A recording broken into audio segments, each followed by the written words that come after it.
반석이 나올 때까지, 이런 제목으로 함께 하나님의 말씀을 나누려고 합니다. 오늘 본문은 예수님의 깊은 탄식으로 시작됩니다. 너희는 나를 불러 주여 주여 하면서도 어찌하여 내가 말하는 것을 행하지 아니하느냐. 그러니까 오늘 이 주님의 탄식으로부터 우리가 생각해 보건대 이 말씀의 주제는 뭡니까? 주님의 말씀대로 행하느냐 행하지 않느냐, 순종에 관한 문제라는 사실을 우리가 알 수 있습니다. 제자들은 주님이 부르신 이후에 평지 설교의 지금 마지막을 지금 듣고 있는 겁니다. 그런데 우리 주님이 하시는 말씀이 그거예요. 너희들이 이제 내 제자가 되어서 나에게 주여 주여 부르짖지만 내 말대로 하지 않으면, 내 말에 순종하지 않으면, 그 주여 주여 하면서 주님의 말을 듣지 않으면 아무 소용없다. 지금 그 말씀을 하시는 거죠. 우리는 흔히 예배 시간에 뭔가 내 마음에 감동이 있고 내 감정이 막 벅차오르고 그러면 정말 뭔가 굉장히 대단한 그런 감정의 변화만으로도 굉장히 은혜로운 예배를 드렸다. 우리의 믿음이 조금 더 성숙해졌다. 그렇게 착각합니다. 그러나 감동받는 것과 믿는 것은 굉장히 다른 거죠. 감동받은 것이 믿음으로 이어질 수 있지만, 믿음으로 이어지기 위해서는 순종이라는 다리를 넘어야만 하는 거죠. 입술로 시인하는 것과 믿음으로 사는 것은 완전히 별개의 문제입니다. 듣고 행함이 없으면 구체적인 순종으로 이어질 수가 없다라고 하는 것입니다. 예수님은 이 순종의 무게를 설명하시기 위해서 오늘 본문에 두 종류의 건축자를 비유로 들고 계십니다. 사실 이 비유는 마태복음 7장 24절부터 27절에서도 똑같이 나오고 있습니다. 그래서 마태복음을 읽고 누가복음으로 넘어오신 분이라면 이거 마태복음에서 이미 읽었던 거니까 하고 주의 깊지 않게 읽고 넘어가실 수도 있습니다. 그런데 마태와 누가가 강조하는 포인트가 다르다라고 하는 거예요. 마태복음은 장소의 선택을 강조합니다. 반석 위에 지으시겠습니까? 모래 위에 지으시겠습니까? 하는 장소가 중요하다는 거죠. 그래서 이 장소를 잘 선택하는 지혜에 대해서 이야기하고 있습니다. 왜 지혜가 되느냐? 제가 마태복음은 뭐가 강조점이라고 말씀드렸죠? 왕으로 오신 예수님. 그게 강조점이에요. 왕으로 오신 예수님을 강조하는 마태복음의 관점에서 보면 진짜 왕으로 오신 예수님이라고 하는 반석 위에 너희들의 믿음을 세워갈래? 아니면 왕으로 오신 예수님을 버리는 그런 미련함을 선택할래? 지금 강요하고 있는 거죠. 그런데 오늘 누가복음은 같은 말인데 약간 의미가 다릅니다. 공사의 과정을 강조하고 있습니다. 그래서 누가복음 여기 우리가 읽은 48절 말씀에 보면 집을 짓되 그 다음에 뭐가 나오죠? 깊이 파고 주추를 반석 위에 놓은 사람이라고 나옵니다. 여기에 깊이 파다라고 하는 이런 마태복음에는 없는 단어가 하나 나오는 겁니다. 여기 깊이 파고라고 하는 말은 땅을 깊이 파는데 언제까지 파느냐? 반석이 나올 때까지. 네.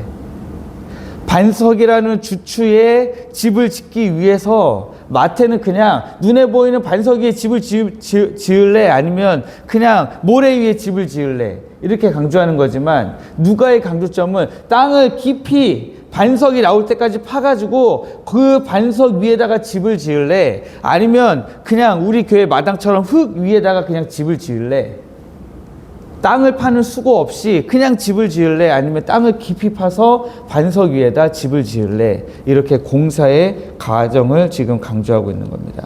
누가복음에 이 48절에 등장하는 건축자는 단순히 좋은 땅을 고른 게 아닙니다. 삽을 들고 그 흙을 계속해서 파낸 겁니다. 파내고 또 파내고 언제까지 팠습니까? 단단한 반석이 나올 때까지 파는 겁니다. 그래서 이 누가복음에서 주님이 이 비유를 통해서 강조하고자 하시는 것은 현명한 선택을 넘어서서 흙을 반석이 나올 때까지 있는 그 흙을 걷어내는 치열한 노동으로서의 순종을 지금 말씀하고 계시는 겁니다.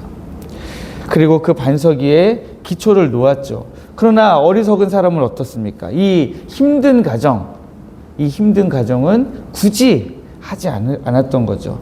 땅을 파내는 수고를 생략하고 그냥 평평한 흙 위에 대충 집을 올린 겁니다. 평소에는 이 두 집의 차이가 전혀 보이지 않았습니다. 맑은 날에는 두 집 다 훌륭해 보였습니다. 그러나 어느 날 갑자기 예고도 없이 탕류, 즉 거센 홍수가 들이닥치자 모든 진실이 드러나게 됩니다. 기초 없이 흙 위에 지은 집은 거센 물결이 벽을 때리자마자 곧 무너져 파괴됨이 심하였다. 우리 주님 말씀하십니다. 반면에 땅을 깊이 파고 반석 위에 주추를 놓은 집은 어땠습니까? 똑같이 거센 홍수가 몰아치고 물살이 때렸지만 끄떡없이 요동하지도 않았습니다. 집이 화려해서가 아니라 보이지 않는 땅속 그 깊은 곳에 있는 반석 위에 기초를 놓았기 때문이죠. 그러면 예수님은 왜 굳이 땅을 깊이 팠다 하는 표현을 쓰셨는가? 말씀을 듣고 행하는 순종이 그만큼 땅을 파내는 수고만큼 힘들고 고통스럽기 때문이죠. 우리 마음속에 주님의 말씀이 반석으로 자리 잡으려면 여러분 어떤 과정이 있어야 될까요? 말씀에 순종하려고 해도요, 그 말씀에 순종하기까지 걷어내야 되는 내 마음속에 감정이 너무 많다는 거예요. 우리 주님은 우리에게 순종하라고 하시는데 그 순종하기까지 그 순종을 가로막는 욕심, 주저함, 지혜 없음, 또 원수를 향한 분노, 용서하지 못하는 마음, 아니요, 용서하지 못하는 것이 아니라 애초에 용서할 마음이 없는 거죠. 그러니까 우리는 그냥 일반 평지에서부터 지금 반석을 향해 땅을 파내려 가는 사람이라기보다는 어쩌면 이미 너무 많은 산같이 쌓여진 흙을 다 걷어내야 될 수도 있습니다. 우리가 하나님의 말씀에 순종하지 않을 때마다 우리가 파내려가야 하는 흙은 더 깊어지는 거예요. 그래도 그 작업을 우리는 지금부터라도 해야 되는 것입니다. 우리는 어디에 집을 짓고 있습니까? 때로는 힘들다. 아, 이건 진짜 너무 힘들어. 인간적으로 내가 이렇게까지 해야 되는 건 아니지. 이렇게까지 해서 순종을 해야 되나? 라고 생각하면서 혹은 바쁘다는 핑계로 혹은 여러 가지 핑계로 치열한 순종의 씨름을 포기하고 적당히 흙 위에 신앙생활을 하고 있지는 않습니까? 말씀을 듣고 말씀에 순종하기 위해서 내 마음속에 그것을 가리고 있는 것을 열심히 걷어내지 않고 그냥 그 위에 적당한 수준으로 그냥 순종하려고 하면 지금 겉으로는 안 보여요. 지금 여기서 그냥 똑같이 신앙생활할 때는 잘 안 보인다는 거예요. 그런데 제가 중요하게 생각하는 것이 있습니다.